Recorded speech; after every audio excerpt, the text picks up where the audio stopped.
Meus caros irmãos,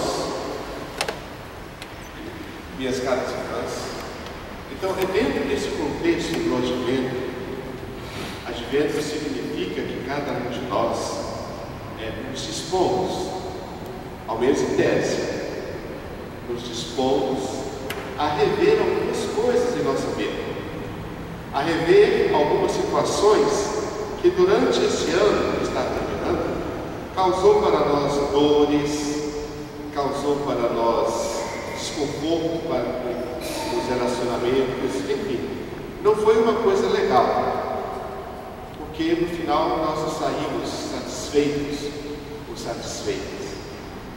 Então a tendência primeira, nesses momentos, é sempre culpar o outro.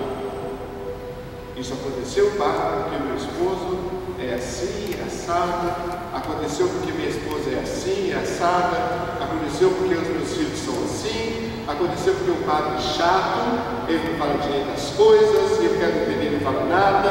Então a tendência é voltar o foco para aquele que está fora.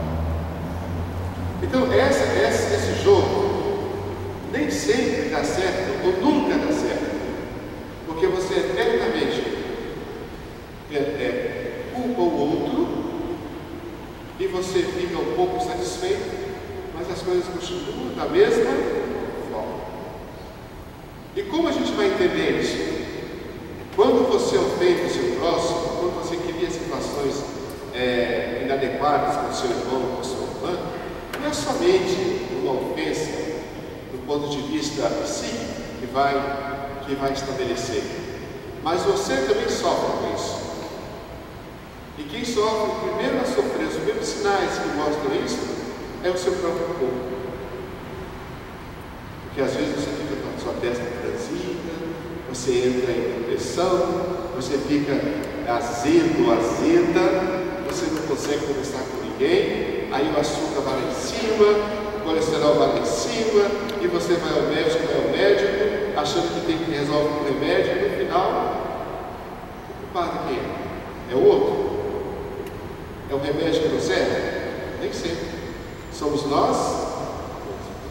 Então hoje o Evangelho fala para nós, nesse contexto do advento, então nem todo aquele que diz Senhor, Senhor, é garantia de proximidade de si mesmo. Porque você pode estar aqui todos os dias, todas as horas, quando chega em sua casa, você está diante da televisão, vendo não sei o que, canção nova, fazendo rosário, você pode fazer todas essas coisas. Mas se você não se propõe em fazer uma mudança na sua vida, nada disso vai ajudar. Vai ser apenas uma maquiagem, vai ser apenas um engano, porque você se engana que está junto de Deus e na verdade está junto de um Deus que você está criando à sua medida, as suas coisas. Então é por isso que hoje São Mateus que tem a responsabilidade de formar novos discípulos, ele se volta para os discípulos e coloca isso para eles, dizendo assim: olha, se vocês querem ser meus discípulos, então vamos entender uma coisa. Não adianta ficar fazendo teatro, não adianta ficar dando de coitadinho, de coitadinha, não adianta ficar reclamando a vida toda da sua saúde, e não adianta você fazer tudo isso na igreja pedindo a Deus que, pelo amor de Deus, me ajuda, porque isso não vai a lugar algum, porque o primeiro passo é uma conversão pessoal. E aqui está as dificuldades, né? Por exemplo, vamos pegar o exemplo do padre. Como é que o padre ele vai entender que ele precisa mudar o seu jeito de ser quando ele não é padre? Estou falando de mim. Há 20 anos, é natural que alguém passe padre? O senhor podia mudar um pouco, o senhor está desse jeito. O quê? Você fala isso para mim? Tem 20 anos que estou aqui, você... não dá. Não é assim que a gente faz, às vezes? Ou não? Uma mãe de família, o menino nasceu, está lá, tem 4 anos. Mãe, a senhora tem que mudar. O quê, meu filho? Você fala isso para mim? Impossível. Castigo de você. Então, às vezes, nós não conseguimos ouvir os vários mensageiros que Deus traz para nós. E aí, dentro do ambiente do advento, o que acontece? A cada dia você vai construindo um altar. Você investe nesse altar. Coloca ouro, coloca as suas coisas, e lá em cima está o Deus que você está cultivando, que é o Deus do orgulho. E você passa o ano todo ajudando a manter este Deus. E terminado o ano, as coisas continuam da mesma forma. Então, advento é um tempo, se a gente quer entender isso, que a gente se encoraje para derrubar esse altar. Esse altar não está nos ajudando. É por isso que Jesus, em Marcos, diz, né? Ele derruba dos tronos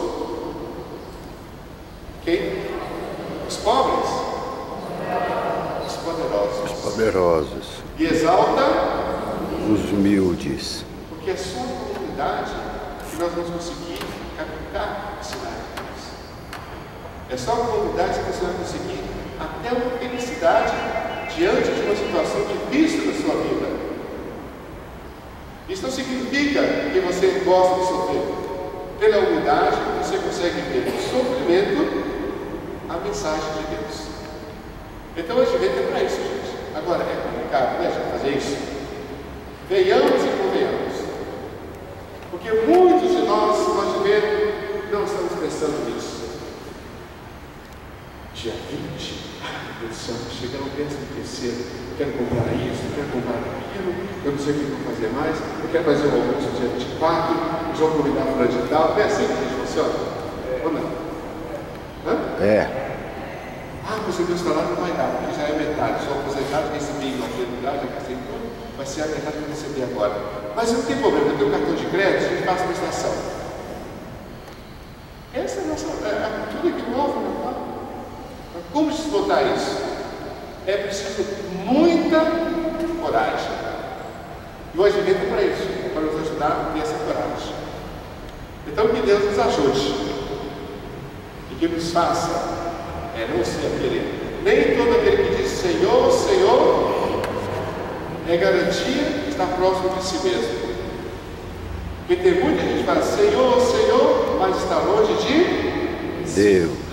Então, que Deus nos ajude nessa prosperidade e que a Eucaristia que nós estamos celebrando nos faça aprofundar nesse mistério. Não é à toa que daqui a pouquinho, na mesa da Eucaristia, mais uma vez teremos uma grande missão. Qual? É o Senhor que vai dizer para nós e ele pegou o pão, guardou para si e comeu sozinho. Assim que fala? Hã? Ele pegou o pão e partiu. Mas a nossa forma de compreender e viver isso, eu partir com alguém, de jeito nenhum, só eu, só minha família, pesca se tanto temos que cuidar com essa liberdade. Vamos então agora para as pernas, e nós vamos nesse campo, quem sabe nos colocar de uma maneira muito mais segura, como ofertas a Deus, e como vontade, aquele que tem vontade de mudar um pouco o seu esquema de pensar. Qual o número? Número 13. Olha, número 13.